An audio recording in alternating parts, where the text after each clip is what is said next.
నిన్న సోషల్ మీడియాలో సిల్వర్ పడిపోయింది, క్రాష్ అయిపోయింది, ఇదైపోయింది, అదైపోయింది అన్నారు. ఏమైంది? Just half the day finish అయింది. Right now physical metal value 3,33,000 చేరింది. సో MCX ఇంకా ఎక్కువ ఉంటుంది. Again if you ask me now, is it a good time? No.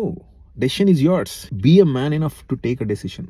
If you fail gracefully. మనకు అది అలవాటు అయిపోయింది బ్లేమ్ చేయడం. రేపు ఫెయిల్ అయితే అదిగో వాడు చెప్పాడు, వీడు చెప్పాడు. ఇంకోటి కొన్ని కామెంట్స్ చదివా, అకేషనల్లీ మేము చదువుతుంటాం. సిల్వర్ ని నమ్ముకుంటే మట్టి కొట్టుకుపోతారని రాశాడు ఎవరు.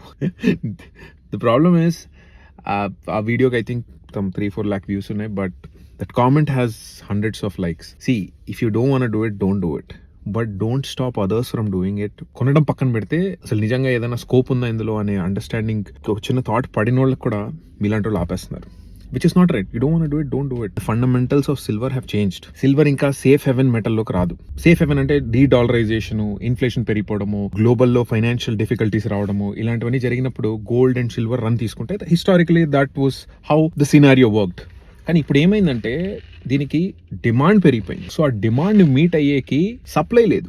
సప్లై లేకపోవడానికి one of the prime reasons China వేసిన ఆంక్షలు, restrictions. So larger the demand, larger the supply, and eventually supply లేనప్పుడు ప్రైజులు పెరుగుతాయి. That is simple economics. దీని మీద డీటెయిల్ వీడియో చేశాను. Hit the link below.